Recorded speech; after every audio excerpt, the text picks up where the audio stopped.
Hello kids, welcome back to my channel. If you are new at my channel, kindly subscribe. Here we have alphabets and we will fill them in a mold. So let's get started. First letter is A. A for apple. A for apple. Then B. B is for ball. B is for ball. Next letter is C. C for cat. C for cat. The next letter is D. D for dog.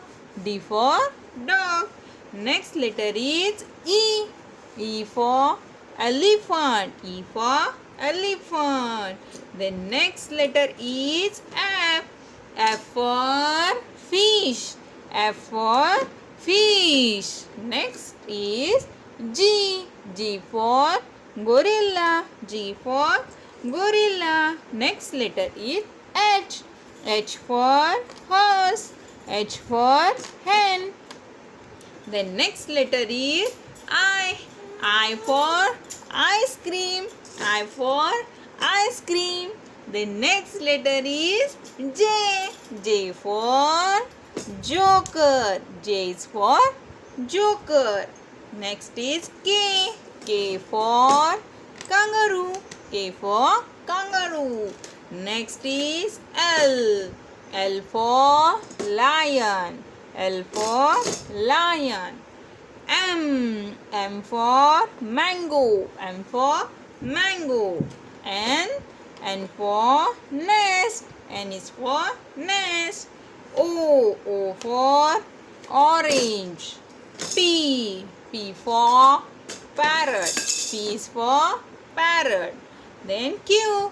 Q for queen. Q for queen. R. R for rabbit. R is for rabbit. The next letter is S. S for sheep. S for sheep. T. T for tiger. T for tiger. Next is U. U for umbrella. U for umbrella. Then V. V is for van. V is for van. W. W for watch. W for watch. X. X for xylophone. X for xylophone. Y. Y for yak. And then Z. Z for zebra. Thank you so much kids. Don't forget to subscribe. Bye bye.